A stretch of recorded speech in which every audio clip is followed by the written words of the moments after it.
கவர்ச்சி நாயகனே, கண்களில் நிறைந்தவரே, கரம் பிடித்தவரே, கைவிடா கண்மலையே, கவர்ச்சி நாயகனே, கண்களில் நிறைந்தவரே, கரம் பிடித்தவரே, கைவிடா கண்மலையே, உமக்கு ஸ்தோத்திரம், உமக்கு ஸ்தோத்திரம், உயிருள்ள நாளெல்லாம் உமக்கு ஸ்தோத்திரம், உமக்கு ஸ்தோத்திரம், உமக்கு ஸ்தோத்திரம், உயிருள்ள நாளெல்லாம் உமக்கு ஸ்தோத்திரம். ஹல்லேலூயா, ஹல்லேலூயா, ஹல்லேலூயா, ஹல்லேலூயா, ஹல்லேலூயா, ஹல்லேலூயா, ஹல்லேலூயா, ஹல்லேலூயா. கர்த்தருடைய வசனத்துக்கு நேராக கடந்து செல்வோம். இயேசு சந்திக்கிறார் ஊழியங்களினுடைய ஸ்தாபகரும் அல்லேலூயா அதனுடைய ஓய்வில்லாமல் கர்த்தருடைய ஊழியத்தை செய்து வருகிற கர்த்தருடைய தாசன் நம்முடைய நண்பர் ஜிபிஎஸ் ராபின்சன்.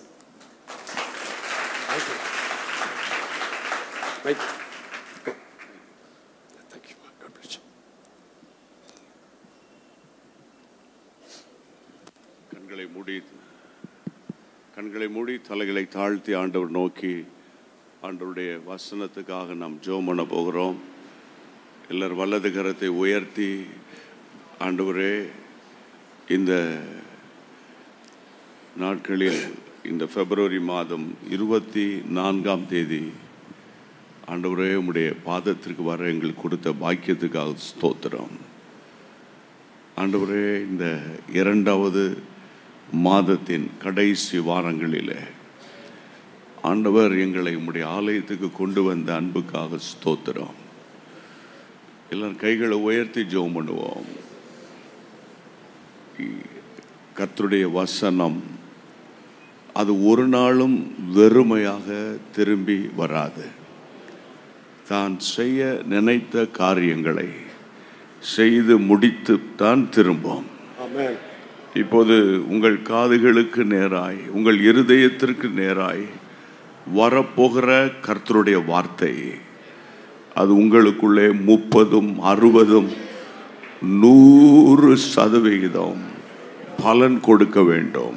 கைகளை உயர்த்தி, ஆண்டவரே, என்னோடு நீர் இடைப்பட போகிறீர், என்னுடைய கேள்விகளுக்கு பதில் சொல்ல போகிறீர். கர்த்தாவே, என் ஆத்துமாவை உயிர்ப்பிக்க போகிறீர். என்னுடைய ஆவியில் இன்றைக்கு ஒரு பெரிய வெளிச்சம், அல்லாவிட்டால் ஆண்டவரே ஒரு பெரிய ஒரு சந்தோஷம் வரப்போகிறது. என் பலவீனத்தில் எல்லாம் உடைய பலன் பூரணமாக விளங்க போகிறது. அப்படி எல்லாரும் கைகளை உயர்த்தி, இயேசுவின் நாமத்தினால நீங்களும் நானும் இங்கு வந்திருக்கிறோம். உங்கள் வீட்டார் அநேகர் இந்த அனுபவங்களுக்குள்ளே வரவில்லையே. எங்கள் வீட்டுக்குள்ளே உம்முடைய வல்லமை கடந்து போக வேண்டும். ஒருவேளை உங்கள் கணவன் ரட்சிக்கப்படாமல் இருந்தால், உங்கள் பிள்ளைகள் ரட்சிக்கப்பட்டு பின்வாங்கி போயிருந்தால், அல்லது இந்த ஞாயிற்றுக்கிழமை ஆராதனையில் அவர்கள் உலகத்தோடு இருந்தால், எல்லாரும் கைகளை உயர்த்தி ரொம்ப சின்சியராக ஜெபம் பண்ணுங்க. நிச்சயமாய் கர்த்தர் பதில் கொடுப்பார். அவர் ஜெபங்களுக்கு செவி கொடுக்கிற ஆண்டவர், ஜெபத்திற்கு அவர் பதில் கொடுக்கிற கர்த்தர். இன்றைக்கு என் ஆத்துமாவை உயிர்ப்பையும் ஆண்டவரே, என்ன சோர்வை எடுத்து போடும் ஆண்டவரே. ஒரு புது பலனால் என்னை நிரப்பும் ஆண்டவரே. ஆழமான ஒரு ஆண்டவர் ஆவிக்குரிய வாழ்க்கை எனக்கு தாரும் ஆண்டவரே. இன்றைக்கு எனக்குள்ளே ஒரு புது பலன் வருவதாக. இதுவரைக்கும் கண்டிராத ஒரு புதிய அபிஷேகம் என் மேல் இறங்கி வருமானால் என்னுடைய உலர்ந்து போன எலும்புகள் எல்லாம் உயிர் மீட்சி அடையுமே அப்பா. ஆண்டவரே, என்னுடைய விசுவாசம் தடுமாறுகிற இந்த நாட்களிலே, சோர்ந்து போன நாட்களிலே எனக்குள்ளே ஒரு புது பலனை நீர் ஊற்ற வல்லவராய் இருக்கிறீர். எல்லாரும் கரங்களை உயர்த்தி சத்தத்தை உயர்த்தி ஆலயத்துக்கு வெளியே கேம்பஸ்ல வெளியே இருக்கிறவங்க சைட்ல பின்னால நாற்காலியில் இருக்கிறவங்களும் கைகளை உயர்த்தி இயேசுவின் நாமத்தினால நாங்கள் ஒருமனப்பட்டு ஜெபிக்கிறோம் ஆண்டவரே. ஒருமனப்பட்டு ஜெபம் பண்ணுகிறோம் ஆண்டவரே. ஒருமனப்பட்டு நாங்கள் கைகளை உயர்த்தி ஜெபிக்கிறோம் ஆண்டவரே. கரங்களை உயர்த்தி கூப்பிடுகிறோம் ஆண்டவரே. ஸ்தோத்திரம், ஸ்தோத்திரம் ஆண்டவரே, ஸ்தோத்திரம் ஆண்டவரே. இந்த ஜெபத்திற்கு நீர் பதில் கொடுத்து இன்றைக்கு எங்களை பலப்படுத்த போகிறீர் ஆண்டவரே.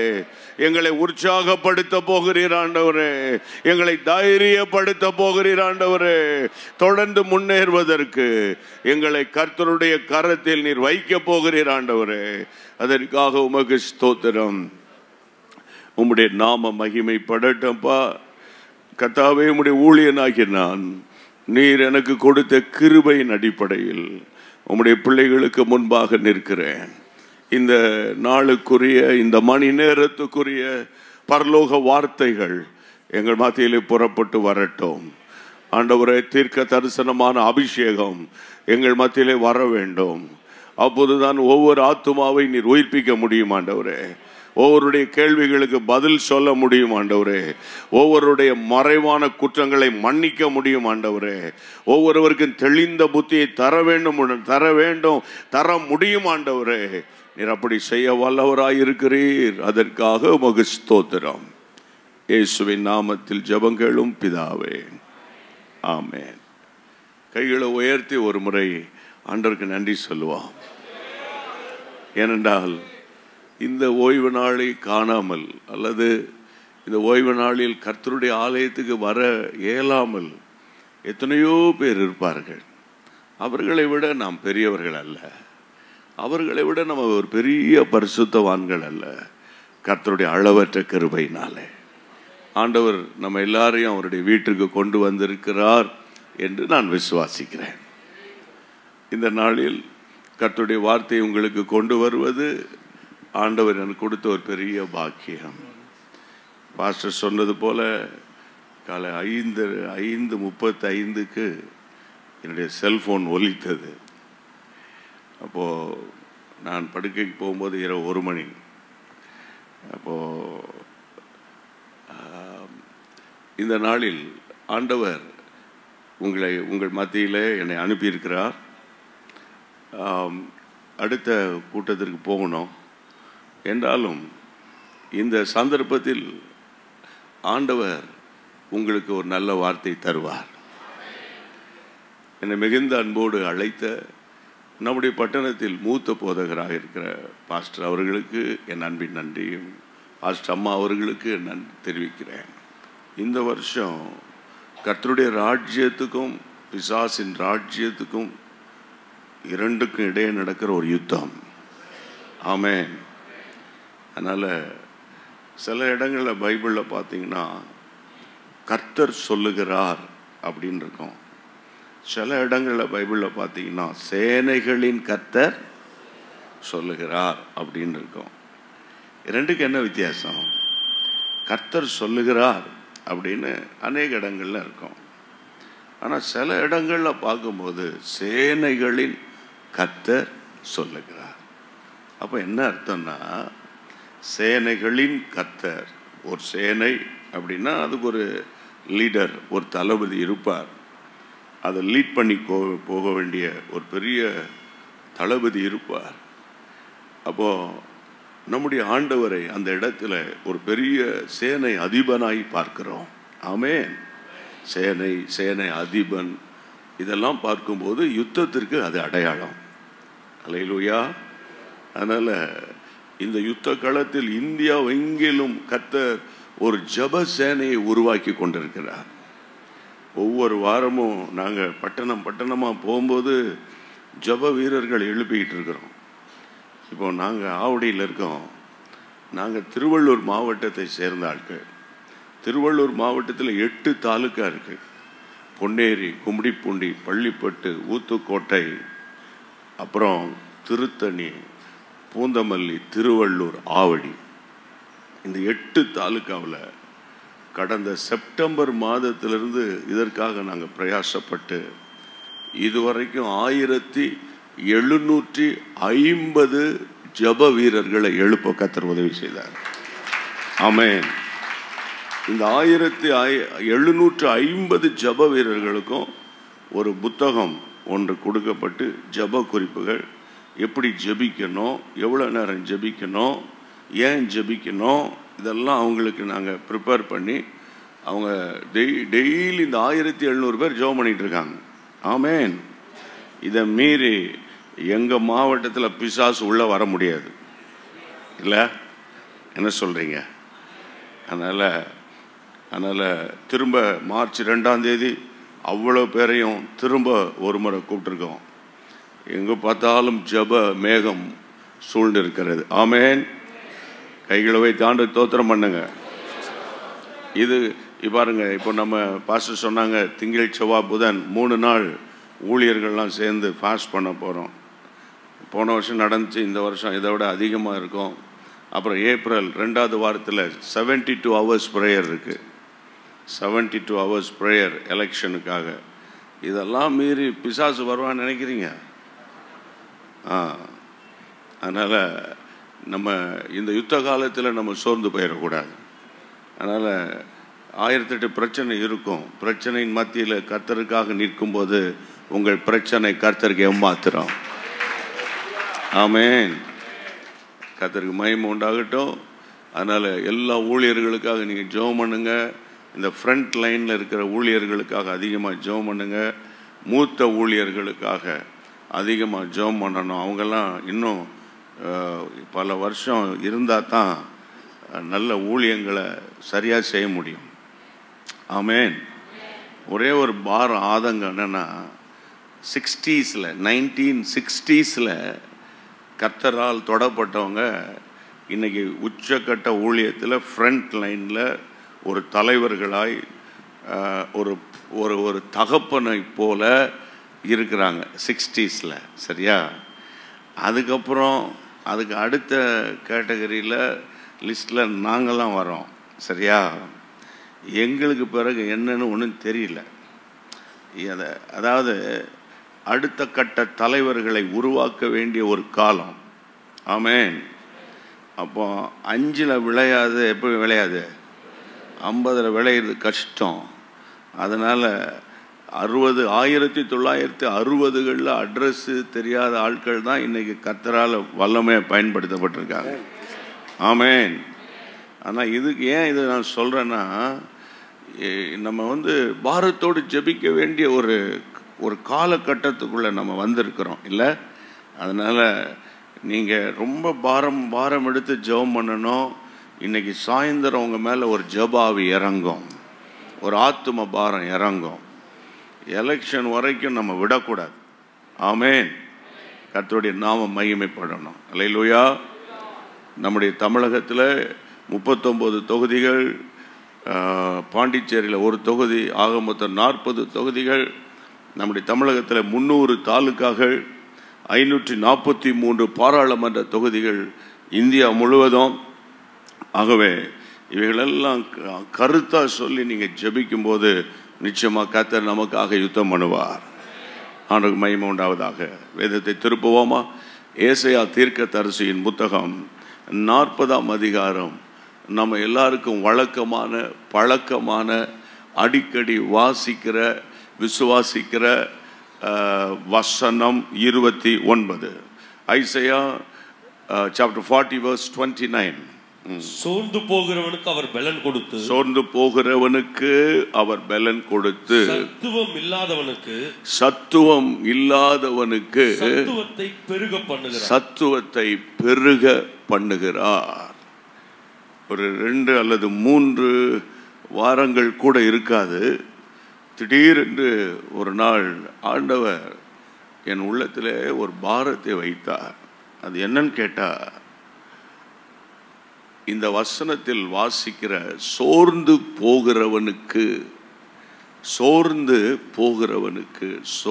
போகிறவர்கள் அல்லது சோர்வு அல்லது சோர்வின் ஆவி, இதெல்லாம் ஒன்று தான்.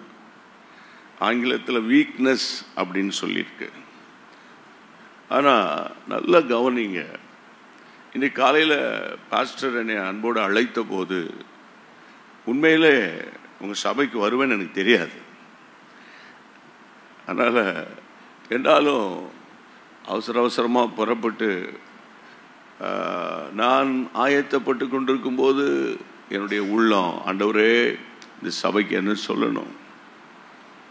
ஆண்டவர் வழியிலே வரும்போது ஆண்டவர் எனக்கு இந்த வார்த்தையை உணர்த்துகிறார். அதை நான் உங்களுக்கு பேசுவது நல்லது. ஆமென். நம்முடைய ஆண்டவர் பல ஆசீர்வாதங்களை, பல அற்புதங்களை செய்கிறார். பொதுவாகவே நம்ம எல்லாருக்கும் பிடித்தமான வார்த்தை ஆசீர்வாதம் இல்லை? எல்லாருக்குமே பிடித்த வார்த்தை ஆசீர்வாதம். ஆனால் ஆசீர்வதிக்கப்பட்டவர்கள் அல்லது ஆசீர்வாதத்துக்கு பாத்திரவான்கள் அல்லது ஆசீர்வாதத்தை சுதந்தரிக்க அழைக்கப்பட்டவர்கள் அதுக்கு பாத்திரவான்களாக இருந்தால் தானே ஆண்டவர் அவர்களை ஆசீர்வதிக்க முடியும். நான் பேசுறது புரியுதா உங்களுக்கு? இன்றைக்கு ஒரு கூட்டம் மக்கள், கர்த்தருடைய பிள்ளைகள், நன்றாக பிரகாசித்தவர்கள், நல்ல ஆண்டவரை நேசித்தவர்கள், தங்களுடைய ஆரம்ப காலங்களிலெல்லாம் வைராக்கியம் பாராட்டினவர்கள் நிறைய பேரை நான் ஒவ்வொரு பட்டணங்களுக்கும் போகும்போதும் தேசங்களுக்கு போகும்போதும் அவங்க சொல்ற வார்த்தை, நான் ஆரம்பத்தில் இருந்தது போல இல்லை, ஆரம்ப நாட்களில் இருந்தது போல இல்லை.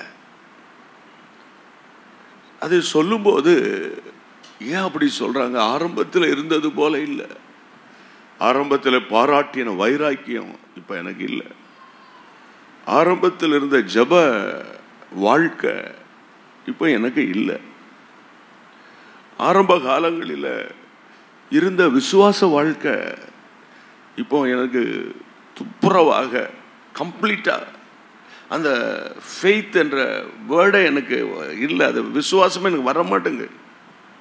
ஆரம்ப காலத்தில் வசனத்தை பிரசங்கிக்கிறாங்கன்றா நோட்டு புத்தகம் ஆர்வமாக ஓடி வருவேன். இப்போ அதெல்லாம் எனக்கு குறைஞ்சிட்டு. ஆரம்ப காலங்களில் நான் ஜெபம் பண்ணேன்னா என் கண்கள்லேருந்து கண்ணீர் என்னை அறியாமலே வந்துடும். இப்போ எனக்கு கண்ணீர் வற்றி போயிட்டோ என்னன்னு தெரியல, கண்ணீரின் ஆவியே இல்லை, ஜபாவியே இல்லை. இப்படி நான் சொல்லிக்கிட்டே போவேன்.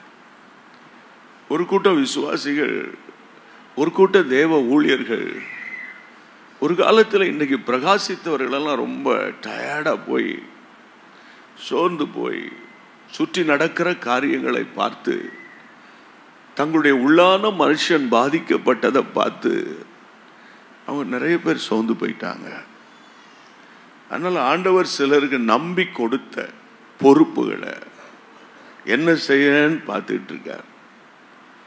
அடிக்கடி நான் சொல்லுவேன், கோலியாத்தை சந்திக்கிறதற்கு கர்த்தர் யாருக்கு முதல் சந்தர்ப்பம் கொடுத்தார்? கோலியாத்தை சந்திக்கிறதற்கு முதல் சந்தர்ப்பத்தை யாருக்கு கர்த்தர் கொடுத்தார்? சவுல் ராஜாவுக்கு கொடுத்தார்.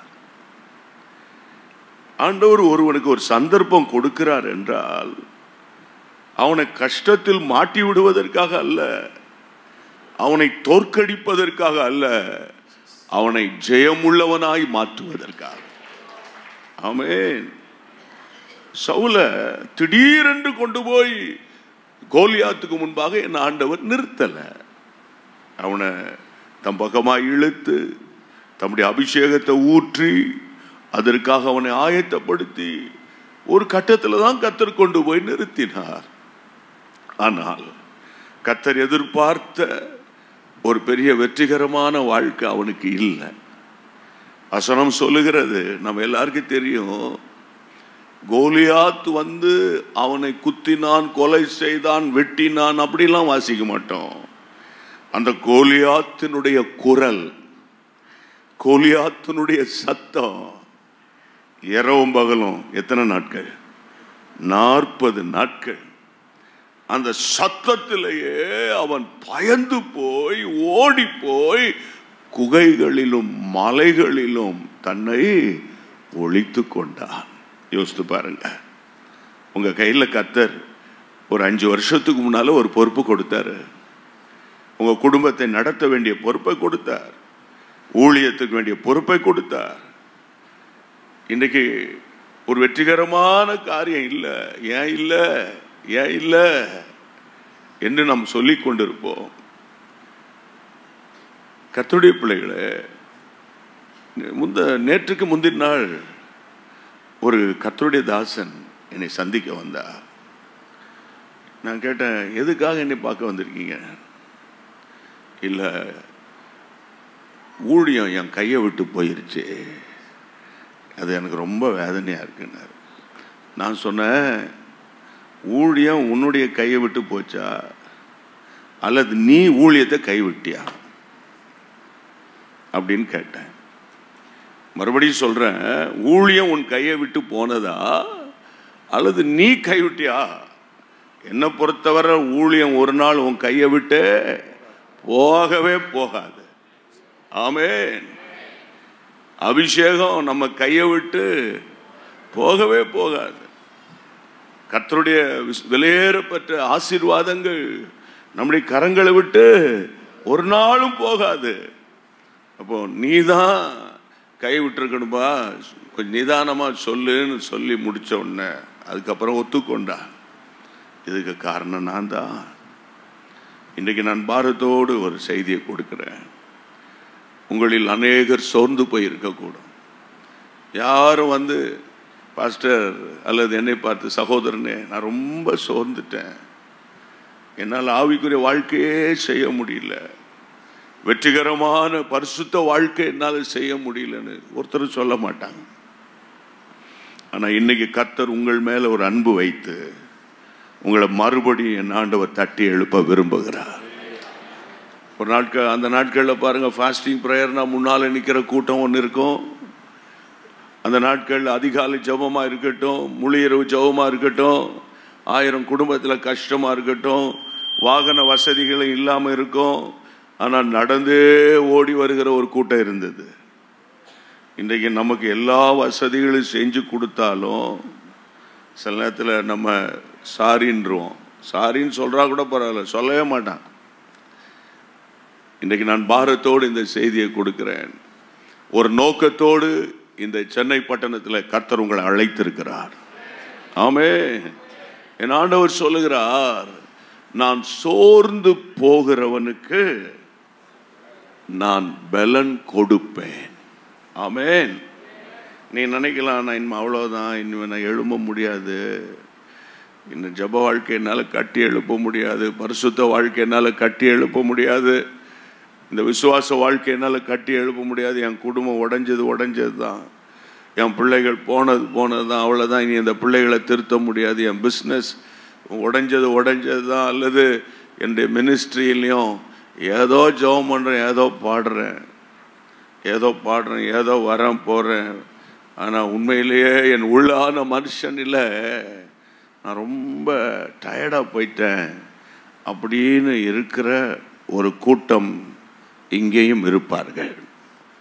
நான் உங்களை பார்த்து கர்த்தர் உனக்கு பலன் கொடுப்பார் அப்படின்னு நான் ஒரு பக்கமாக பேசிட்டு போக விரும்பலை. முதலாவது, பைபிள் சொல்லுகிறது, தன் பிழையை உணர்கிறவன் யார்? அதுதான் கர்த்தருடைய வார்த்தை. நிச்சயமா உங்களுக்கு எனக்கும் சோர்ந்து போகும்போது அவர் பலன் கொடுப்பார், அதில் சந்தேகமே இல்லை. கையை வைத்து ஆமென்னு சொல்லுங்க. ஆனா யாருக்கு பலன் கொடுப்பார்? சோர்ந்து போயிட்டேன்ப்பா அப்படின்னு சொல்றவனுக்கு தான் பலன் கொடுப்பேன். நான் சோர்ந்து போலியே, நான் நல்லா இருக்கேனே. எப்படி இருக்கீங்க? how are you? I am fine. நான் சொல்றதுலே தெரியும். புரியுதா உங்களுக்கு? நல்லா கவனிங்க. இது மாதிரி சொல்லும் போதெல்லாம் எனக்கு ஒரு காரியம் ஞாபகம் வரும். லண்டன்ல இருந்து என்னுடைய நண்பர், அவரும் கர்த்தருடைய மனுஷன் தான், நம்ம சென்னைக்கு வந்து எனக்கு ஃபோன் பண்ணுறார். நான் உங்கள் ஊருக்கு வந்திருக்கேங்க அப்படின்னார். உடனே நான் கேட்ட கேள்வி, எப்படி இருக்கீங்க? எப்போ அப்படி தானே கேட்போம், how are you, எப்படி இருக்கீங்க? அவர் சொன்னார், நான் நல்லா இருக்கேன். நான் நல்லா இருக்கேனே, யார் எதுவும் சொன்னாங்களா அப்படின்னாரு. எனக்கு ஏண்டா கேட்டேன்னு ஆகிப்போச்சு. 1000 கஷ்டம் இருந்தாலும் பிரச்சனை இருந்தாலும் உங்கள் பாஸ்டரோ யாராக இருக்கேன் எப்படி இருப்பேன், எப்படி எப்படி இருக்கீங்கன்னு கேட்டான்னு சொல்லுவோம், நல்லா இல்லைன்னு சொல்லுவோம், நல்லா இல்லை. சமீபத்தில் ஒரு சகோதரி எனக்கு ஃபோன் பண்ணிவிட்டு பேசணும், நான் எப்படி இருக்கீங்கன்னு. அவள் சொன்னா, நான் நல்லாவே இல்லைன்னா, நான் நல்லா இல்லை. அவள் உள்ள அவ்வளோ உடைஞ்சிருந்துச்சு. இன்றைக்கு நான் உங்களை பார்த்து அன்போடு சொல்கிறேன், முதலாவது நம்ம சோர்ந்து போயிருக்கிறோம் என்பதை ஒத்துக்கொள்ளணும். ஏன் ஒத்துக்கொள்ள முடியலன்னு கேட்டால், நம்ம அந்த சோர்வின் ஆவியை முதலாவது நம்ம கண்டுபிடிக்கணும்.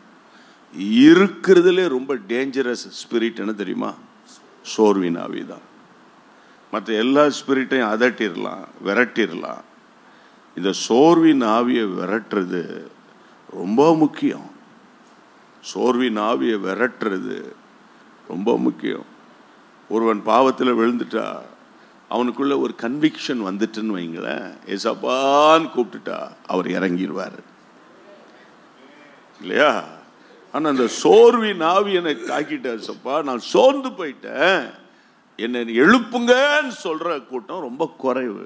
ஏன்னா அவங்களுக்கே தெரியாது அவங்க சோர்ந்து போயிட்டோம். அவங்க நினைப்பாங்க, ஆரம்ப காலத்தில் ஜெபம் பண்ணேன், இப்போ எனக்கு வயசாயிட்டு, ஆரம்ப காலத்தில் ஓடினேன், இப்போ பிள்ளைகள் வந்துட்டாங்க, ஆரம்ப காலத்தில் ஓடினேன், இப்போ எனக்கு பிஸ்னஸ் இருக்குது, நான் அப்போ செஞ்சேன், டைம் இருந்துச்சு, இப்போ எனக்கு டைம் இல்லை. புரியுதா உங்களுக்கு?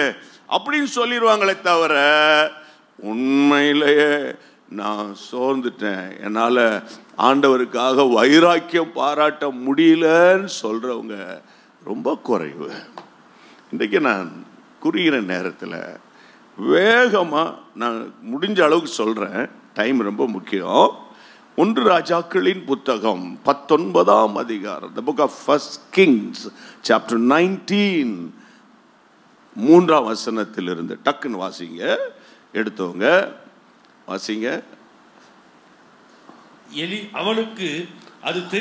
அவனுக்கு அது தெரிந்த போது எழுந்து வேகமா வாசிங்க. பிராணனை காக்க யூதாவை சேர்ந்த பெயர்செபாவுக்கு புறப்பட்டு போய் தன் வேலைக்காரனை அங்கே நிறுத்தி விட்டான். அவன் வனாந்தரத்தில் ஒரு நாள் பிரயாணம் போய் ஒரு சூரை செடியின் கீழ் உட்கார்ந்து சாக வேண்டும் என்று கோரி போதும் கர்த்தாவே என் ஆத்துமாவை எடுத்துக்கொள்ளும் பிதாக்களை பார்க்கிலும் நல்லவன் அல்ல என்று சொல்லி சூரை செடியின் கீழ் படுத்துக்கொண்டு நித்திரை பண்ணினான். கர்த்தருடைய பிள்ளைகளே, இப்போ இந்த சோர்வின் ஆவி நம்ம வீட்டில் இருக்கா? எனக்கு ஆண்டவர் சொல்லிக் கொடுத்த முதல் பாடம், கர்த்தருடைய ஆசீர்வாதத்தை ஒரு விசுவாசிகள், ஊழியக்காரர்கள் யாராக இருந்தாலும் கர்த்தருடைய ஆசீர்வாதத்தை முதலாவது அவர்கள் வீட்டில் தான் பார்க்கணும். அதுக்கப்புறம் தான் சர்ச்சில் பார்க்கணும், அதுக்கப்புறம் தான் ஆஃபீஸில் பார்க்கணும், அப்படி தான் வெளியே பார்க்கலாம். ஒரு கர்த்தருடைய பிள்ளையின் ஆசீர்வாதத்தை எங்கே பார்க்கணும்? வீட்டில் தான் பார்க்கணும். நல்லா கவனிங்க. அது அவனுக்கு தெரிந்த போது வசனம் சொல்லுகிறது, அவன் ஒரு நாள் பிரயாணமாக வனாந்தரத்தில் நடந்து போய் ஒரு சூரை செடியின் கீழே படுத்துக்கொண்டு ஆண்டவரை பார்த்து சொல்லுகிறான், உட்கார்ந்து நான் சாக வேண்டும் என்று கோரி போதும் கர்த்தாவே என் ஆத்துமாவை எடுத்துக்கொள்ளும், என் பிதாக்களை பார்க்கிலும் நான் நல்லவன். நான் வேகமா, நீங்க நல்ல பாஸ்டர் கரத்தில் இருக்கீங்க, அவங்க நல்ல உங்களுக்கு போதிப்பாங்க, நீங்கள் உண்மையிலே பாக்கியவான்கள். ஆமென், அல்லேலூயா. என்றாலும் இன்றைக்கு காலையில் உங்கள் மத்தியில் ஆண்டவர் வைக்கிற வார்த்தை, வல்லமையான எலியா என்றாலே உங்களுக்கு என்ன ஞாபகம் வரும்? எலியா, எனக்கு என்ன ஞாபகம் வரும் தெரியுமா? பரலோகத்திலிருந்து தன்னுடைய வலிமையான ஜபத்தினால அக்னியை இறக்கின ஒரே ஒரு பெரிய தேவ மனிதன் ஓல்ட் டெஸ்ட்மென்ட்ல எலியா தான். கையை வைத்து ஆமென் சொல்லுங்க. எலியா என்று சொன்னாலே ராஜாக்கள் பயப்படுவார்கள். எலியாவை கண்டபோது ஆகாப் சொல்றான், இதோ இஸ்ரவேலை கலங்க பண்ணுகிறவன் அல்லவா அப்படின்னு சொல்லுவா. எலியா தன்னுடைய ஜபத்தின் வலிமையினால மழையை நிறுத்தினார். அதெல்லாம் உங்களுக்கு தெரியும். எனக்கு அன்பான தேவனுடைய பிள்ளைகளே, இந்த 1 ராஜாக்கள் 17-18 வசனங்கள்லாம் பார்க்கும்போது கர்த்தர் அவனை பயன்படுத்தி கொண்டு வருகிறதெல்லாம் பார்க்கலாம். ஆனால் 19ஆம் அதிகாரத்துக்கு வரும்போதோ அவர் சொல்லுகிற வார்த்தை, போதும் கர்த்தாவே, நான் சாக வேண்டும். நல்ல கவனிக்கணும். ஒரு கர்த்தருடைய பிள்ளையில் வாயிலிருந்து வருகிற வார்த்தைகள் ரொம்ப முக்கியம். என்ன முக்கியம்? வார்த்தைகள் முக்கியம். நன்றாக பிரகாசித்து கொண்டு வந்த எலியா ஒரு நாள் ரொம்ப டயர்டா போய், ஒரு நாள் பிரயாணம் அப்படின்னா எத்தனை மணி நேரம்? 24 மணி நேரம் நடந்து ஒரு வனாந்தரத்துக்கு போய் ஒரு சூறை செடியை கண்டபோது அங்கு போய் அவர் உட்கார்ந்துட்டார். பிரகாசிக்க வேண்டிய காலத்தில், ஓட வேண்டிய காலத்தில், உழைக்க வேண்டிய காலத்தில் இவர் உட்கார்ந்துட்டார். நிறைய பேர் இன்னைக்கு உட்காரதான் ஆசைப்படுவாங்க, ஓடுறதுக்கு ஆசைப்படுறதே இல்லை. ஓட வேண்டிய காலத்தில் நல்லா ஓடிட்டா அப்புறம் டாக்டர் சொல்வார் ஓடினாதான் முடியும், அட்லீஸ்ட் நடந்தாதான் முடியும் அப்படின்னா 2 நாளைக்கு நடப்பாங்க. சிலர் கொஞ்சம் வசதி இருக்கிற ட்ரெட்மில் வாங்கி வைப்பாங்க, ஒரு 3 நாளைக்கு ஓடும், 4ஆவது நாள் துணிமணி எல்லாம் அதில் கிடக்கும். புரியுதா உங்களுக்கு? நல்ல கவனிங்க. ஓட வேண்டிய காலத்தில் எலியா சூறை செடியின் கீழே போய் உட்கார்ந்துட்டார். உட்காருவது நல்லது, ஆமென். ஆனா ஓட வேண்டிய காலத்தில் என்ன செய்யணும்? ஓடணும். நம்பர் 1. நம்பர் 2, வசனம் சொல்லுகிறது நான் சாக வேண்டும். இது அடிக்கடி வீட்டில் சொல்ற வார்த்தை. எப்போ சொல்லுவாங்கன்னு நினைக்கீங்க? திடீர்னு ஒரு வீட்டில் பிரச்சனை ஆயிட்டு உன்னை புருஷன் மனைவி சொல்ல, நான் செத்தாதான் உனக்கு தெரியும், எவன் மதிப்பான் உன்னைய, நான் இருக்கிற வரைக்கும் தான் உன்னுடைய ஆட்டம், உன் பேச்சு எல்லாமே. புரியுதா உங்களுக்கு? அப்புறம் நான் போயிட்டாதான் உன்னை ஒரு பையன் மதிக்க மாட்டான், உன் பிள்ளைகள் உன்னை என்ன செய்யாது, மதிக்காது அப்படின்னு.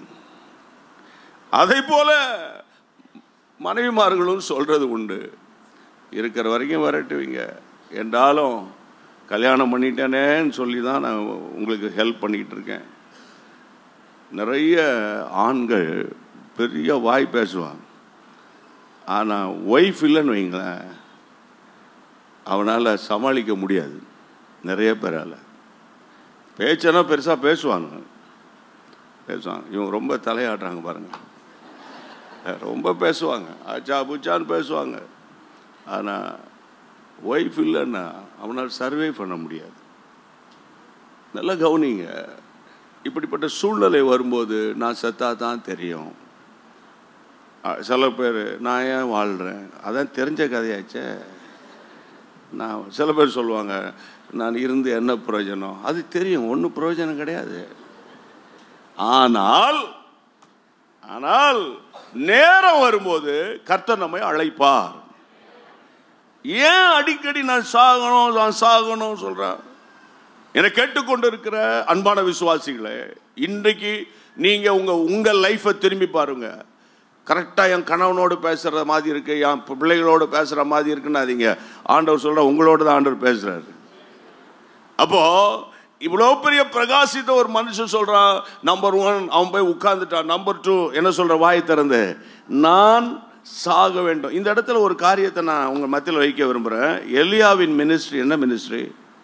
தீர்க்க தரிசன ஊழியம். என்ன ஊழியம்? பயங்கரம் வரப்போகிறதை, நடக்க போகிறதை, நடந்ததை வல்லமையாய் சொல்லக்கூடிய ஒரு பெரிய ப்ராஃபிட் அவர். இப்போ நான் உங்களை பார்த்து கேட்குறேன், இப்படிப்பட்ட ஒரு பெரிய ப்ராஃபிட் அவருக்கு இந்த பூமியில் மரணம் இருந்துச்சா? சொல்லுங்கப்பா. நானும் பொறுத்து பார்த்தேன். உங்களுக்கு ஒன்றும் தெரியலன்னு தெரியுது, ஆனால் சில சரி சொல்லவும் மாட்டேன்றீங்க. ஆனால் அடுத்த சர்வீஸ் இருக்குல்ல, எனக்கு இருக்குது, உங்களுக்கு இருக்குது. நல்லா கவனிங்க. இப்படிப்பட்ட ஒரு பெரிய தீர்க்கதரிசி, பைபிள் சொல்லுது 2 பேர் மரணத்தை ருசி பார்க்கவே இல்லை. ஒருவர் எலியா, இன்னொருவர் ஏனோக்கு. 2 பேருக்கு மரணம்னா என்னன்னே தெரியாது, அது நமக்கு தெரியும். இப்போ நான் உங்களை மத்தியில் இந்த வார்த்தை வைக்கிறேன்.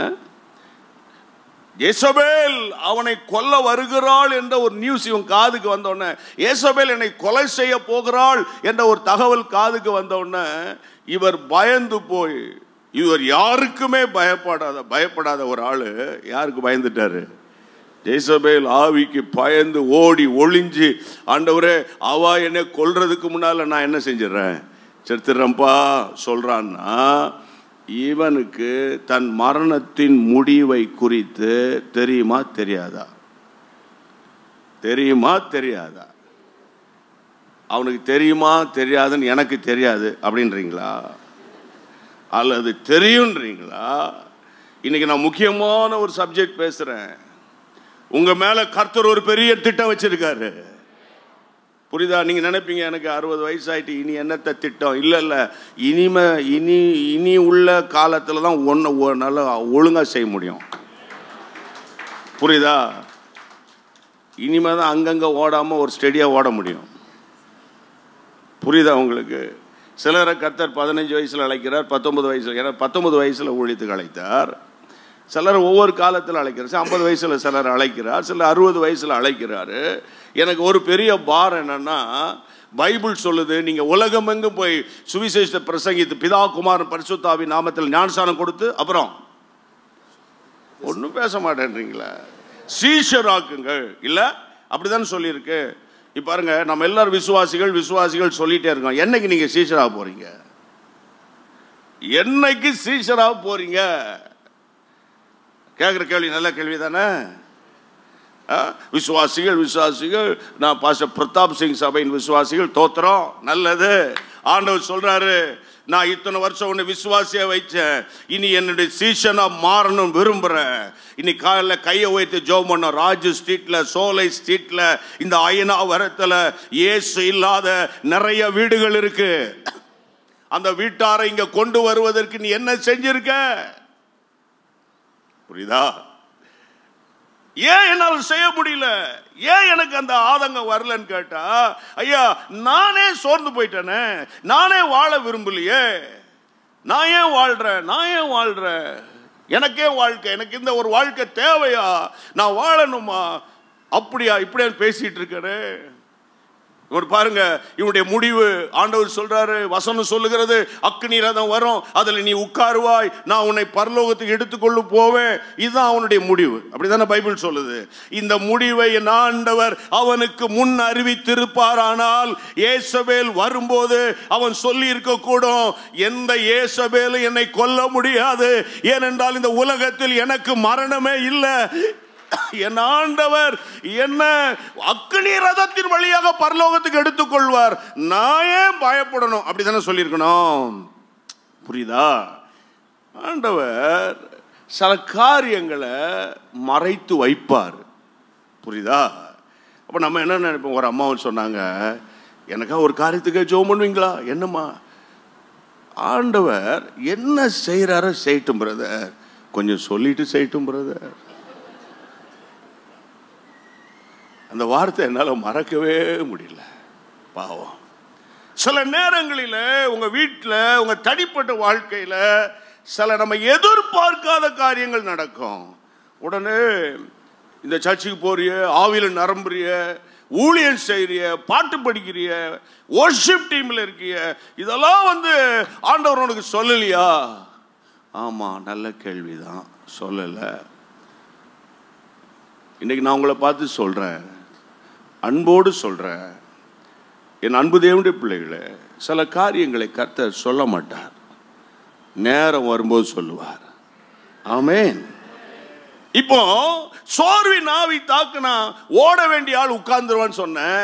சம்பந்தம் இல்லாம பேசிக்கிட்டு இருப்பான். வசனம் சொல்லுகிறது, அவர் என்ன சொல்றாரு, நான் சாக வேண்டும் என்று கோரி ஒரு சூறை செடியின் கீழே உட்கார்ந்து நான் நல்லவன் அல்ல என்று சொல்லி 5ஆம் வசனம் சொல்லுகிறது, அவன் படுத்து பேசி பேசி பேசி கடைசில நித்திரை பண்ணினான். சிலருக்கு தூக்கத்துக்கு மட்டும் பஞ்சமே இல்லை. இல்லை, சில இடங்களுக்கு நான் போகும்போது, நான் ஒரு எவாஞ்சலிஸ்ட், பாஸ்டர் இல்லை, சில இடங்களுக்கு போகும்போது, சில தேசங்களுக்கு போகும்போது சில நேரம் கால வித்தியாசப்படும். பிரயாணம், நீண்ட பிரயாணம், வித்தியாசமான உணவு, வித்தியாசமான ஆட்கள். பாருங்க, பார்த்த முகத்தையே பார்த்துக்கிட்டு இருந்தா நல்லா இருக்கும். வித்தியாசமான ஆட்கள், வித்தியாசமான இடம், வித்தியாசமான உணவு, இதெல்லாம் இருக்கும்போது சில நேரத்தில் படுத்தாதான் தெரியும், அவ்வளோதான், எங்கே போகிறேன்னு தெரியாமல் தூங்கிடுவோம். சரி, நான் நினைப்பேன் முதல் நாள் டயர்டாக போகிறேன், ட்ராவல் போல், 2வது நாள் அதை விட தூக்கம் வரும். அப்போது ஆண்டவர் நல்ல ஓய்வு கொடுக்குறார் போல். ஜெபம் வர மாட்டேங்கு, பைபிளை வாசிக்கணும் என்ன வர மாட்டேங்கு.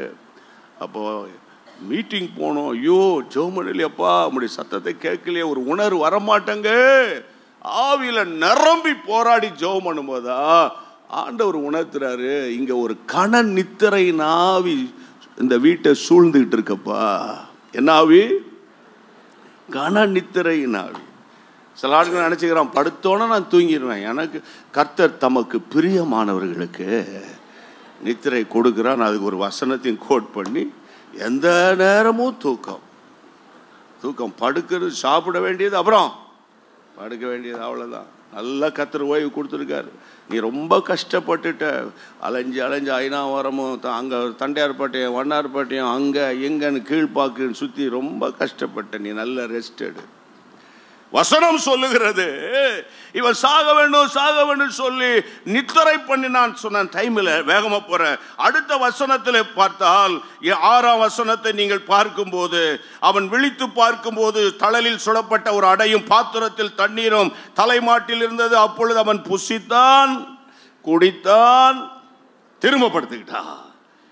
அப்ப நான் அதை எப்படி பார்க்கிறேன்னா, என்னதான் சோர்வு இருந்தாலும், என்னதான் சாகணும்னு அவன் சொன்னாலும் 2 காரியம் ரொட்டீனா செய்யறான். அது என்னது? சாப்பிட வேண்டியது, தூங்க வேண்டியது.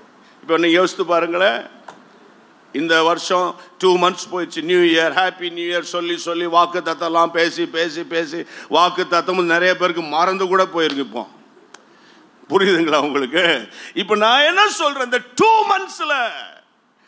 monthsல 3 நாள் ஃபாஸ்ட் பண்ணவங்க கையை வைத்து காட்டுங்க. 3 days ஃபாஸ்ட் பண்ணவங்க அவுட். ஒரே ஒரு தங்கச்சி மாத்திரம், இவ மதரம் கையை வைத்துறா. ஆமா, பிரதர்ஸ் எல்லாம் அவுட். ஐயா கொஞ்சம் யோசித்து பாருங்க. ஆண்டவர் சொல்றாரு, இவ்வகை பிசாசுகள் உபவாசத்தினாலும், சொல்லுங்க, ஜபத்தினாலும் அன்றி வேறு எவ்விதத்தினாலும் போகாது. நீங்க எவ்வளவு நேரம் எவ்வளவு சாப்பிடுறீங்களோ பிசாசு என்ஜாய் பண்ணுவான். அதுல வேற நம்ம சொல்லுவோம், நல்ல புசித்து குடித்து திருப்தி ஆயிரு, அது ஆண்டவர் கொடுத்த ஆசீர்வாதம். ஃபாஸ்ட்லாம் பண்ணாதீங்க. எதுக்குப்பா ஃபாஸ்டிங்லாம்? அதெல்லாம் தேவையே இல்லை. ஏன்டா கண்ணீர் விட்டு அழுகிற? எதுக்குடா நீ போய் ஜபமாட நடத்துற? ஆண்டவர் எல்லாம் செய்வார். ரிலாக்ஸ். அப்படிலாம் நிறைய பிரசங்கம் நம்ம சென்னையில் ஓடிக்கிட்டு இருக்கு, தெரியுமா உங்களுக்கு? இன்னைக்கு நான் பாரத்தோடு சொல்றேன், வசனம் சொல்லுகிறது, இவன் படுத்து தூங்குவது, புசித்து குடித்து படுப்பது தேவ சித்தமாயிருந்தால் அங்கு தேவன் தம்முடைய தூதனை 2ஆம் விசை அனுப்ப மாட்டார்.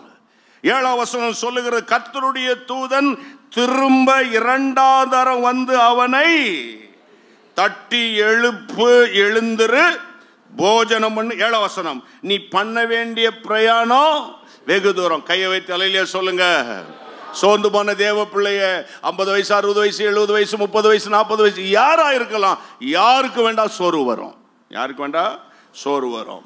இன்னைக்கு என்னுடைய பிரசங்கம் என்னன்னா, ஒரு காலத்தில் ஆண்டவரோடு இருந்தவன், ஒரு காலத்தில் வசனத்துக்கு முக்கியத்துவம் கொடுத்தாளு, ஒரு காலத்தில் 4 மணிக்கு எழும்பி தேவனை நோக்கி கூப்பிட்டேன் நான், ஒரு காலத்தில் பைபிளை மணிக்கணக்கா வாசித்தாளு, இன்னைக்கு முடியல, இன்னைக்கு முடியல.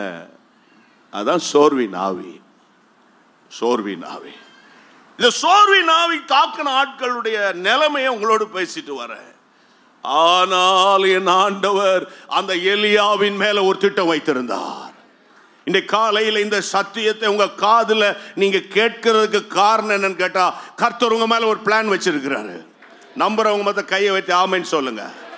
ஆமென். அல்லேலூயா. நீங்க ஒருவேளை சோர்ந்து இருக்கலாம், அல்லது என்னால் முடியாது அவ்வளவுதான் சொல்லியிருக்கலாம், இனி அவ்வளவுதான் விட்டுருவோம், இனி வழியே இல்லைன்னு சொல்லியிருக்கலாம், இனி இந்த குடும்பம் இணையாதுன்னு சொல்லியிருக்கலாம், இனி என் பையன் திருந்த மாட்டேன்னு சொல்லியிருக்கலாம், அல்லாவிட்டால் என்னால் முன்னேற முடியாது என்று நீங்க சொல்லி இருக்கலாம். ஆனால் என் கர்த்தர் சொல்லுகிறார், பலன் உள்ளவனுக்காகிலும் பலன் அற்றவனுக்காகிலும் உதவி செய்வது கர்த்தருக்கு லேசான காரியம். ஆமென். ஆண்டவருக்கு மகிமை உண்டாவதாக. முக்கியமான வார்த்தை உங்களோடு பேச பிரியப்படுறேன். வசனம் சொல்லுகிறது, கர்த்தருடைய பிள்ளைகளே, நீங்க 8ஆம் வசனத்தை ஒரு வாசிப்பீங்களா? அப்பொழுது அவன் எழுந்திருந்து புசித்து குடித்து அந்த போஜனத்தின் பலத்தினாலே 40 நாட்கள் இரவும் பகலோ தேவனுடைய பர்வதம் மட்டும் நடந்து போனார். கையை வைத்து ஆண்டவன் மகிமைப்படுத்துங்க. இப்போ நான் உங்கள்கிட்ட ஒரு சின்ன கணக்கு. 4ஆம் வசனத்தில் அவன் எத்தனை நாள் நடந்து போனான்? எத்தனை நாள்? ஒரு நாள். Very good. இப்போ நம்ம வாஸ்த வசனம் எத்தனாவது வசனம்? 8ஆம் வசனம் எத்தனை நாள்? 40 நாள். இப்போ ஒரு நாள் மட்டும் நடந்த உடனே போதுண்டான்னு உட்கார்ந்துட்டான். இல்ல, ஜஸ்ட் 24 hours நடந்தவர், இனி அவ்வளோதான் என் லைஃப், இனி எல்லாம் முடிஞ்சு என்னை எடுத்துக்கோங்கன்னு சொன்னாலு 8ஆம் வசனத்தில் எத்தனை நாள் நடக்கிறான்? 40 நாட்கள். டே டைமா நைட் டைமா? இரவும் பகலும் நடந்து போகக்கூடிய அளவுக்கு என் ஆண்டவர் அவனை பலப்படுத்திட்டாரு. அதுக்கு என்ன காரணம்? அதுக்கு என்ன காரணம்? பாருங்க, கையில பைபிள் இருக்கு, ஸ்கிரீன்ல போடுறாங்க. அதுக்கு பைபிள்லயே காரணம் சொல்லுகிறது. வசனத்தை நீங்க பாருங்க. அந்த போஜனத்தின் பலத்தினால். சத்தமா சொல்லுங்க. இன்னொரு முறை சொல்லுங்க. சில பேர் அந்த ஸ்கிரீன் அப்படியே முறைச்சு பாக்குறீங்க. வாயை தந்து பேசுங்கயா. இன்னொரு முறை சொல்லுங்க. அந்த போஜனத்தின் பலத்தினால். ஒரு நாள் ஒரே ஒரு நாள் தான் தாக்கு பிடிச்சு உட்கார்ந்த ஆளு இப்ப இத்தனை நாள் நடக்க ஆரம்பிச்சுடா. 40 நாட்கள். இதுக்கு என்னப்பா காரணம்? வசனமே அழகா சொல்றது. வியாக்கியானம் பண்ண வேண்டிய அவசியம் இல்லை. அதுக்கு இது என்ன காரணம் கர்த்தர் எனக்கு சொன்னார் சொல்ல வேண்டிய அவசியம் இல்லை. வசனமே சொல்லுது, அந்த போஜனத்தின் பலத்தினால் என் ஆண்டவர் அவனை 40 நாட்கள் நடக்க வைத்தார். அந்த போஜனம் தான் கர்த்தருடைய வார்த்தை. ஆமென். அந்த வார்த்தை இன்னைக்கு நான் உங்களை பார்த்து சொல்றேன். ஒவ்வொரு நாளுக்குரிய வார்த்தையை பரலோகத்திலிருந்து பெற்றுக்கொள்ளணும். இந்த நாளுக்குரிய உங்க குடும்பத்தை நடத்துவதற்கு வார்த்தை. ஊழியத்தை மட்டும் பேசல, தனிப்பட்ட வாழ்க்கையை பேசுற. உங்க பிள்ளைகளை நடத்துவதற்குரிய ஒரு வார்த்தை, உங்க கணவனோடு பேசுவதற்குரிய ஒரு வார்த்தை. காலையிலே அந்த வார்த்தை கிடைத்து விட்டால் அந்த நாள் முழுவதும் வெற்றிகரமாக இருக்கும். ஆமென். அதனால தான் காலையில் வசனம் அழகா சொல்லுது, அதிகாலையில் என்னை தேடுகிறவர்கள் கண்டடைவார். ஒருத்தர் சொன்னார், 8 மணிக்கு எழுமுனா அதான் உனக்கு அதிகாலை, 9 மணிக்கு எழுமுனா டோன்ட் வரி, அதான் உனக்கு அதிகாலை. இன்னைக்கு நான் உங்களுக்கு சொல்றேன், என்னை சிநேகிக்கிறவனை நானும் சிநேகிப்பேன். அப்புறம் அதிகாலையில் தேடுகிறவர்கள், அங்கதான் அப்படி வசனம் சொல்லுது. புரியுதா உங்களுக்கு? உண்மையா ஏசப்பாவை நான் நேசிக்கிறவனா இருந்தா ஏர்லி மார்னிங் அவரை முதல்ல நான் மீட் பண்ணிடுவேன். சில நேரத்தில் கொஞ்சம் வயது ஆக ஆக சில லேட் நைட்டா படுக்கிறவங்க காலையில் எழும்போது கஷ்டப்படும். அது வேற. ஒவ்வொரு கர்த்தருடைய பிள்ளையோ ஆண்டவரை சந்திக்கிறதுக்கு அதிகாலை நேரம் இருக்கணும். போன முறை நான் இங்கே வந்த போதும் சொல்லியிருப்பேன் நினைக்கிறேன், ஏர்லி மார்னிங் ப்ரேயர் சொன்னா இல்லையா? சொன்னா இல்லையான்னு சொல்கிறேன். சொன்னீங்கன்னு சொல்கிறேன், கையை வைத்து காட்டுங்களேன். வரீங்களா இல்லையான்னு கேட்கல, சொன்னீங்கன்னு சொல்கிறவங்க கை எடுத்துக்கிட்டுங்களேன். நான் அன்பா சொல்கிறேன் ஐயா, உங்கள் லைஃப்பில் ஒரு பெரிய அச்சீவ்மெண்ட் பண்ணணும். ஆமேன். உங்கள் பிள்ளைகள் சொல்லணும், எங்கள் அப்பா முழங்கால், எங்கள் தாயினுடைய முழங்கால், நாங்கள் இந்த அளவுக்கு ஆசீர்வாதமாக இருக்கிறோன்னு.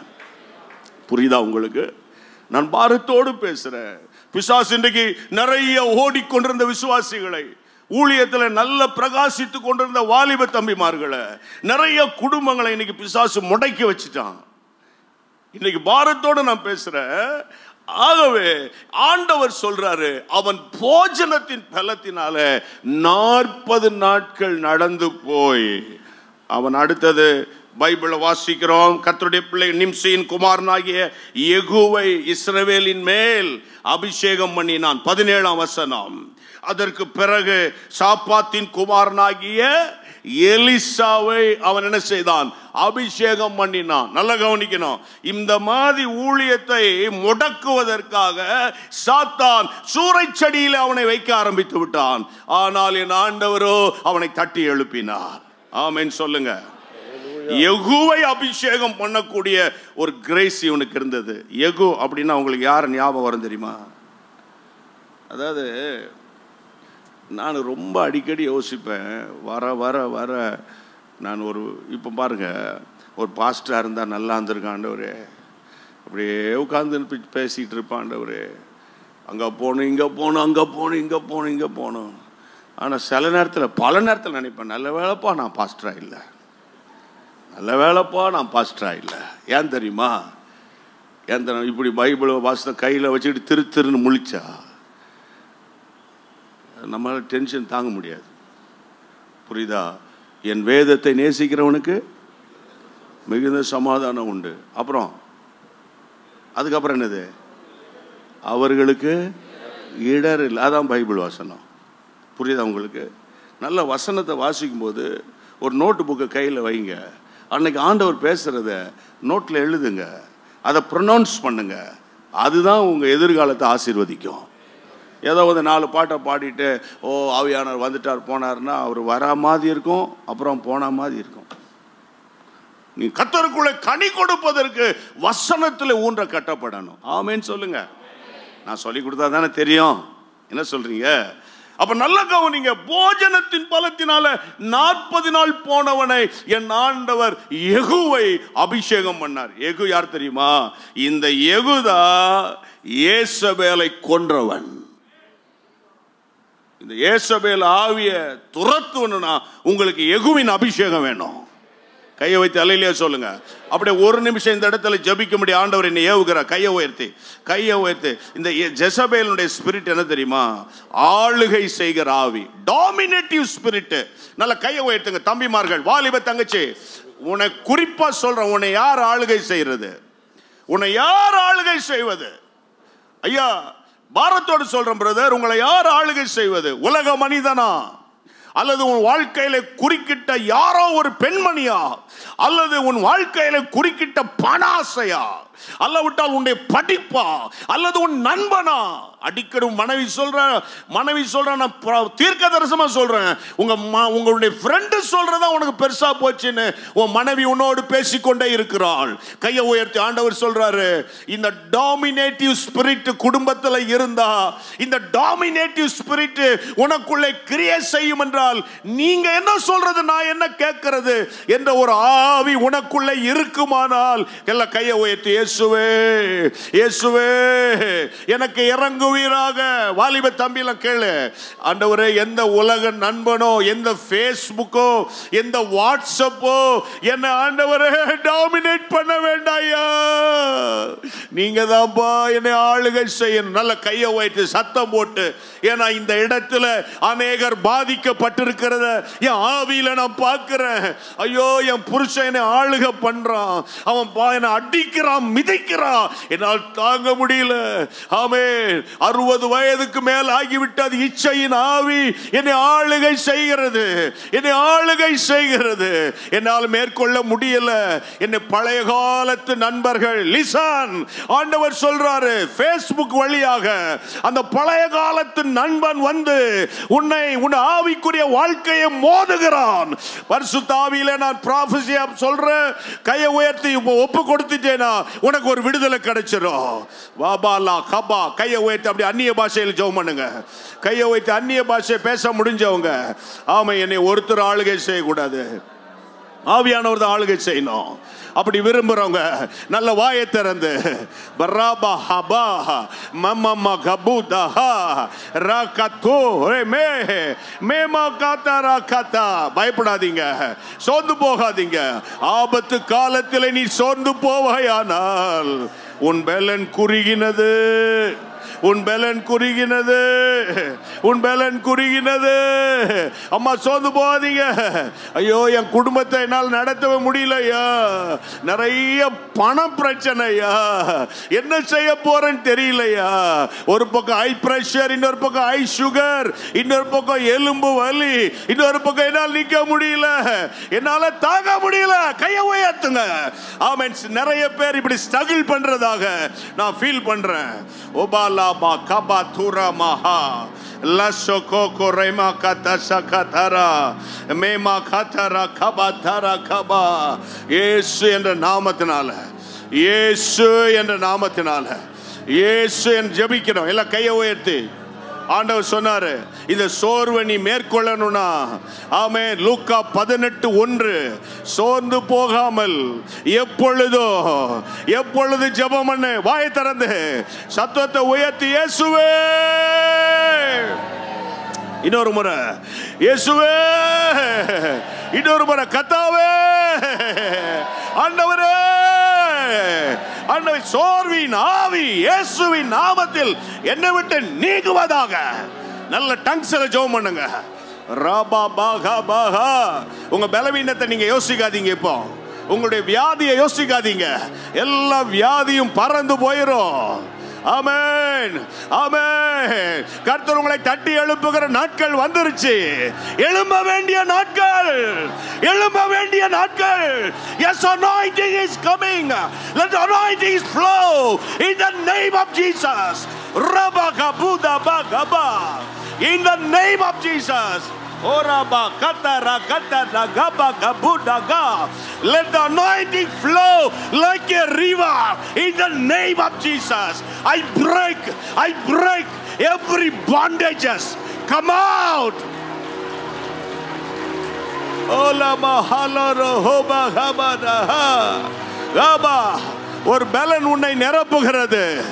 ஆரம்ப காலத்தில் இந்த same anointing of the Holy Spirit, the same anointing, the same fire, the same fire, the same power is coming upon you. Oraba urabore bahara hara hara rahara barahadara. பலவீன நேரங்களில் கிருபை தந்தீரையா. பலவீன நேரங்களில் கிருபை தந்தீரையா. இயேசு ராஜா என் பலனானே, எதற்கும் பயமில்லையே. கரங்களை தட்டி பாடுவோம். இயேசு ராஜா என் பலனானே, எதற்கும் பயமில்லையே. ஆராதனை உமக்கு. எல்லாரும் வாய்களை திறந்து ஆராதனை உமக்கு, ஆராதனை உமக்கு, ஆராதனை உமக்கு, ஆராதனை உமக்கு, ஆராதனை உமக்கு, ஆராதனை உமக்கே.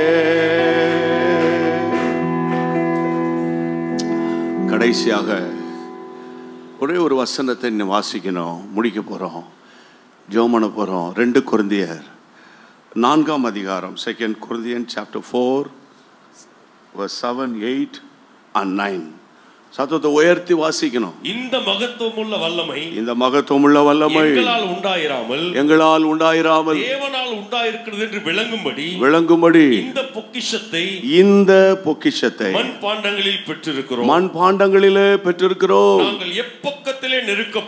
நாங்கள் எப்பக்கத்திலே நெருக்கப்பட்டும் ஒடுங்கி போகிறதில்லை, கலக்கமடைந்தும் மனமுறிவடைகிறதில்லை, துன்பப்படுத்தப்பட்டும் கைவிடப்படுகிறதில்லை, கீழே தள்ளப்பட்டும் போகிறதில்லை. 16 வசனம் 16. ஆனபடியினாலே நாங்கள் சோர்ந்து போகிறதில்லை. புறம்பான மனுஷன் அழிந்தாலும் உள்ளான மனுஷனானவர் நாளுக்கு நாள் புதிதாக்கப்படுகிறான். 7ஆம் வசனத்தை திரும்ப ஒருக்க வாசிப்போமா? இந்த மகத்துவம் உள்ள வல்லமை எங்களால் உண்டாயிராமல் தேவனால் உண்டாயிருக்கிறது என்று விளங்கும்படி இந்த பொக்கிஷத்தை மண்பாண்டங்களில் பெற்றிருக்கிறோம். 16ஆம் வசனம் பாருங்க. ஆனபடியினால் நாங்கள் எல்லாம் நிமிர்ந்து உட்கார்ந்து அந்த வார்த்தையை ப்ரொனவுன்ஸ் பண்ணுங்க. ஆனபடினால நான் சோர்ந்து போகிறதில்லை. இன்னொரு முறை சொல்லுங்க. இன்னொரு முறை சொல்லுங்க. அந்த வசனம் சொல்லுகிறது, நாங்கள் எப்பக்கத்தில் நெருக்கப்படுறோம் ஆனா ஒடுங்கி போகிறதில்லை.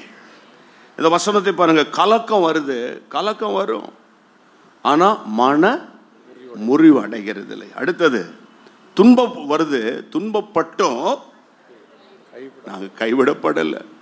அடுத்தது கீழே தள்ளப்படுகிறோம், ஆனா மடிந்து சாகு வரல.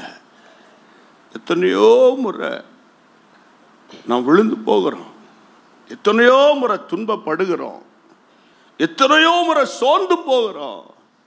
ஆனாலும் கர்த்தருடைய பிள்ளையே, நம்ம ஆண்டவர்கிட்ட மட்டும் போகாமல் இருக்க காரணம் என்ன தெரியுமா? அழகான வசனம். இந்த மகத்துவமான வல்லமை எங்களால் உண்டாயிராமல் அது தேவனால் உண்டாயிருக்கிறது என்று விளங்கும்படி இந்த பொக்கிஷத்தை எங்க பெற்றிருக்கிறோம்? Very good. ஒரு பிரதர் இப்படி கை வச்சு காட்டுறார். Very good. எல்லாம் இங்க கை வச்சு சொல்லுங்க. இந்த மண்பாண்டங்களில் பொக்கிஷத்தை பெற்றிருக்கிறோம். அது என்ன பொக்கிஷம்? அபிஷேகம். இந்த மகத்துவமுள்ள வல்லமை. நீ தள்ளப்பட்டிருக்கலாம், ஒடுங்கி போயிருக்கலாம், கீழே விழுந்து கிடக்கலாம். கர்த்தர் உங்களை பார்த்து சொல்றாரு, நான் உன்னை கைவிட மாட்டேன், நான் உன்னை மறுபடியும் எழுப்புவேன். ஏன்னா அந்த வல்லமை உனக்குள்ள இருக்கு, அந்த வல்லமை உனக்குள்ள இருக்கு, அந்த வல்லமை உனக்குள்ள இருக்கு. என் அன்பு தேவனுடைய பிள்ளைகளே, நான் சமீப காலமாக எங்கெல்லாம் கூட்டங்களுக்கு போகிறனோ அந்த கூட்டத்தை நடத்துகிற பாஸ்டர்ஸு இப்போ ஆண்டவருடைய நாமத்தின் மகிமைக்காக சொல்கிறாங்க. 15 வருஷத்துக்கு முன்னால், 20 வருஷத்துக்கு முன்னால் ரொம்ப சோர்ந்து போய் கூட்டத்துக்கு வந்தேன், அபிஷேகம் பெற்றேன். ஆண்டவர் இந்த ஜனவரியில் ஒரு 4 நாட்கள் நானும் என் மனைவியும் கட்டார் தேசத்துக்கு போயிருந்தோம். அங்கே ஒரு பாஸ்டர் என்னை சந்தித்தார். சொன்னானே 2004 மீட்டிங்கில் நான் அபிஷேகம் பெற்றேன். இப்போ நான் இந்த தேசத்தில் பாஸ்டராக இருக்கேன். எவ்வளோ பேர் விசுவாசிகள் வராங்க? 300க்கு அதிகமான விசுவாசிகள். கட்டாரில் 300 பேர் வராங்கன்னா அது பெரிய காரியம். ஆமென். போன வெள்ளிக்கிழமை ஒரு சர்ச் ஒரு பாஸ்டருடைய வீடை டெடிகேட் பண்ண போனேன். அந்த பாஸ்டர்ஸ் கண்ணீரோடு சொல்கிறார், நான் மீட்டிங்கில் அபிஷேகம் பெற்றேன், அதுக்கு பிறகு தான் ஊழியத்தை கர்த்தர் எனக்கு தந்தார்னு. இன்றைக்கி ஒன்று மட்டும் சொல்கிறேன். உங்களை விட்டு பணம் போயிருக்கலாம், உங்களை விட்டு ஆரோக்கியம் போயிருக்கலாம், உங்கள் விட்டு சில ஆசீர்வாதங்களை நீங்கள் மிஸ் பண்ணியிருக்கலாம். சரியா, போனது போட்டோம். ஆனால் அபிஷேகத்தை மட்டும் மிஸ் பண்ணிடாதீங்க. அபிஷேகத்தை மட்டும் மிஸ் பண்ணிடாதீங்க. அந்த மகத்துவம் உள்ள வல்லமை எங்களால் உண்டாயிராமல் தேவனால் உண்டா இருக்கிறது என்பதை அறியும்படி அந்த பொக்கிஷத்தை, அது என்னது? பொக்கிஷத்தை எங்கள் மண்பாண்டங்களில் பெற்றிருக்கிறோம். அப்ப என்ன செய்யணும்? பொக்கிஷம் என்றா அதை அசட்டையா வச்சிடலாமா? பொக்கிஷம் என்றா அதை என்ன செய்யணும்? பாதுகாக்கணுமே. பொக்கிஷம் என்றால் அதை என்ன செய்யணும்? அது மேல கண்ணா இருக்கணுமே. 1000 கஷ்டம் இருக்கட்டும், ஒரு அரை மணி நேரம் அந்நிய பாஷையில் ஜெபம் பண்ணுங்களேன், உங்க எலும்புகள் உயிரடையும். நான் ஜெபம் பண்ண ஒன்று நடக்கலைன்னா நான் ஆவடியில் தான் இருக்கேன். புரியுதா? ஒன்று நடக்கலைன்னா நடக்க வச்சிருவான், அங்கேயே முழங்கால் போட்டு ஜெபம் பண்ண வச்சிருவான். புரியுதா உங்களுக்கு? ஆனால் எந்த வயதோ, எந்த குடும்ப சண்டையோ, குழப்பமோ, ஆஃபீஸில் பிரச்சனையோ, நான் வாழ்க்கையில் சோர்ந்து போயிட்டேன், விழுந்துட்டேன், நான் பேக் ஸ்லைட் ஆயிட்டேன், என்னால் பரிசுத்தமாக வாழ முடியல, மிஸ் பண்ணிட்டேன். இன்னைக்கு ஆண்டவர் சொல்றாரு, அந்த மகத்துவம் உள்ள வல்லமை, ஒருவேளை இந்த அபிஷேகம் ஆவியில நிரம்பி ஜெபிக்கிற அனுபவம், அந்த ஸ்பீக்கிங் இன் டங்ஸ், அந்நிய பாஷையில் ஜெபிக்கிறது, அந்த எக்ஸ்பீரியன்ஸ் எனக்கு இல்லைன்னா ஒரு 2 நாளாவது ஃபாஸ்ட் பண்ணி இந்த கிருபையினால் என்னை நிரப்புங்கன்னு கேளுங்க. ஆமென். ஜெபம் பண்ணலாமா? எல்லாரும் எழுமி நின்று. Thank you lord. பைபிளை மூடி வச்சிருங்க. Please stand on your feet. சோர்ந்து போகாதீங்க. ஆண்டவர் எனக்கு இன்னைக்கு சொல்லுகிறார், என் ஜனங்களை நான் குணமாக்குவேன், என் ஜனங்களின் காயங்களை நான் கட்டுவேன். ஆமென். வாலிப தங்கச்சி, உனக்கு உனக்கு வாழ்க்கை கட்டப்படும் காலம் வருது. நீ சோர்ந்து போகாத, சோர்ந்து போகாத. என்னால் ஓவர் கம் பண்ண முடியல, என்னால் டிஸ்டர்பன்ஸை மேற்கொள்ள முடியல, என் சிந்தை ஒரு போர்க்களமா இருக்கு. ஒன்று சொல்ற, நீ சோர்ந்து போயிடாத, பயப்படாத. கர்த்தாவே என்று கூப்பிடு. உனக்கு நல்ல சரளமா ஜெபம் பண்ண வாய் வரலையா? பயப்படாத, கர்த்தாவே என்று கூப்பிடு. அந்த ஒரு சத்தம் கர்த்தருடைய இருதயத்தை மாற்றும். எனக்கு ஜெபமே வர மாட்டேங்க. பாசிட்டிவா ஜெபம் பண்றதா, நெகட்டிவா ஜெபம் பண்றதா, ஒப்பு கொடுத்து ஜெபம் பண்றதா, என்ன சொல்லி ஜெபம் பண்றதுனே தெரியல. ஒன்னே ஒண்ணு உங்களுக்கு சொல்லி கொடுக்கிற, கர்த்தாவே கூப்பிடு, அவர் உனக்கு செவி கொடுப்பார். கண்ணீரோடு சொல்ற, துன்பம் இல்லாதவங்க, கஷ்டப்படாதவங்க ஒருத்தர் கூட கிடையாது. நீ நினைக்கலாம், எங்க வீட்டுல தான் கஷ்டம், எனக்கு தான் பணம் இல்லை, நான் தான் இப்படி பாவத்தில் விழுந்துட்டேன். இன்னும் அது சாத்தானுடைய தந்திரம். சங்கீதம் 20:1 சொல்லுகிறது, ஆபத்து நாளில் கர்த்தர் உமது ஜெபத்தை கேட்பாராக. வாய வரலையா? சரளமா ஜெபம் பண்ணுவேன், எனக்கு ஜெபமே ஓட மாட்டேங்குது. 2 கையை உயர்த்தி நடுராத்திரி முழங்கால நின்று, கர்த்தாவே என்னை கூப்பிட்டா போதும், அவர் சொல்லுவார், அவர் சொல்லுவார், நான் உனக்கு துணை நிற்கிறேன். எத்தனை பேர் விசுவாசிக்கிறீங்க? கூப்பிடும் யாவருக்கும் மிக அருகில் இருப்பவரே, கூப்பிடும் யாவருக்கும் மிக அருகில் இருப்பவரே, உண்மையாய் கூப்பிடும் குரல் தானை கேட்டு. நல்ல கரங்களை தட்டி பாடுவோம். கூப்பிடும் குரல் தானை கேட்டு நல்ல கரங்களை தட்டி பாடுவோம். என் இயேசு ராஜா ஓ, என் இயேசு ராஜா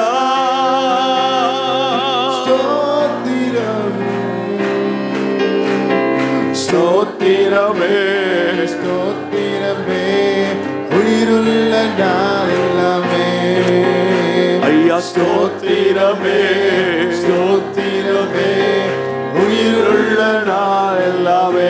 கூப்பிடும் யாவருக்கும், கூப்பிடும் யாவருக்கும், நல்ல வாய்களை திறந்து அருகில் இருப்பவரே, கூப்பிடும் யாவருக்கும், இங்க அருகில் இருப்பவரே, கூப்பிடும் குரலை கேட்டு விடுதலை தருபவரே,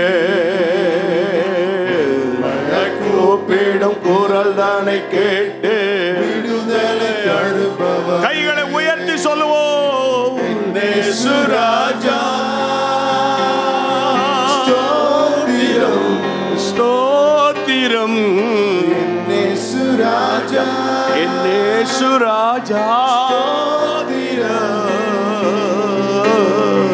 ஸ்தோத்திரமே, ஸ்தோத்திரமே, உயிருள்ள நாள் எல்லாமே. ஐயா ஸ்தோத்திரமே, ஸ்தோத்திரமே, உயிருள்ள நாள் எல்லாமே. ஒரே ஒரு நிமிஷம். ஆமென், ஆமென். ஆண்கள் உங்கள் அருகில் இருக்கிற சகோதர கரங்களை பிடிங்க. சிஸ்டர்ஸ் உங்கள் பக்கத்தில் இருக்கிற சிஸ்டர்ஸ் கையை பிடிங்க. ஆமென். 1 minute prayer இது. ஆமென். 1 நிமிஷ ஜெபம்.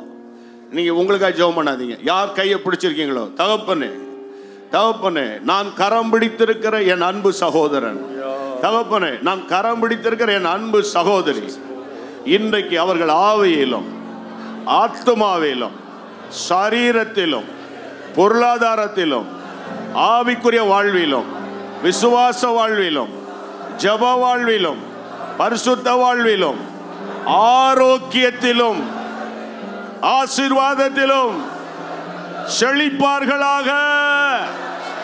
இயேசு இயேசு என்ற நாமத்தினால சோர்வின் ஆவியே, பலவீனத்தின் ஆவியே, அவிசுவாசத்தின் ஆவியே, குழப்பத்தின் ஆவியே, எதிர்மறையான எண்ணமே இயேசுவின் நாமத்தில், இயேசுவின் நாமத்தில் வெளியேறுவதாக. கரங்களை தட்டி ஆர்ப்பரித்து நல்ல சத்தத்தை உயர்த்தி ஓ க்ளோரி, ஆமென். 2 மடங்கு வல்லமை, அந்நிய பாஷைகளில் களி கூறுங்க. ரபாகோ ரிமாகா கதரே, நல்ல ஆவியில நிரம்பி களி கூறு. அபிஷேகம் பெறாத வாயை திறங்க. Just open your mouth, speaking in new tongues. Ruba habuba rohutu rimakata. ஆமென். பின் வரிசையில, வெளியே, முன்னால, வலது இடது பக்கத்தில கர்த்தாவே புது பலன். ஆமென், ஆமென். என்னை கவனிங்க, என்னை பாருங்க. ஆண்டவர் ஒரு காரியம் செய்வாரானால் அதை கரெக்டா செய்வார். இந்த சோர்வின் ஆவியை பற்றி இன்னைக்கு கொஞ்ச நேரம் தான் ஆண்டவர் பேசினார். இதை குறித்து இன்னைக்கு டைம் இருந்தால் ஒரு 10 அல்லது 15 அல்லது 20 minutes பரவாயில்ல, ஒரு ½ an hour வீட்டில் போய் உட்காந்து கொஞ்சம் யோசித்து, எவ்வளோ நாள் நான் சோர்ந்து போயிட்டேன், எவ்வளோ நாள் நான் ஜெபம் பண்ணல, எவ்வளோ நாள் பைபிள் வாசிக்கல, எவ்வளோ நாள் விசுவாச வார்த்தை பேசாமல் இருந்தேன், கொஞ்சம் உட்காந்து இன்னும் இதே மாதிரி டங்ஸில் ஒரு ½ மணி நேரம் ஜெபம் பண்ணுங்க. ஈவினிங் அந்த மாநாட்டில் ஒரு வல்லமையான அபிஷேகம் மேலே காத்துருங்க. ஆமென். ஆண்டவர் செய்வார். நம்பர் 2, இப்போ சமீபத்தில் ஒரு 10 அல்லது 15 டேஸ்க்குள்ளே நாங்கள் வெளியிட்ட புதிய ஒரு புத்தகம், விசுவாசிகளுக்கும் ஊழியத்தில் இருக்கிறவங்களுக்கும் ரொம்ப பிரயோஜனம். எதற்காக அழைக்கப்பட்டீர்கள்? நம்ம ஏன் கர்த்தர் நம்ம ரட்சித்தார், அபிஷேகம் பண்ணார் தெரியாமே வாழ்ந்துட்டு இருக்கிறோம். பாருங்க, சென்னையில் எவ்வளோ கோடி மக்கள் இருக்காங்க. கர்த்தர் உங்களை ரட்சித்தாரு ஒரு நோக்கம் இல்லாமையா?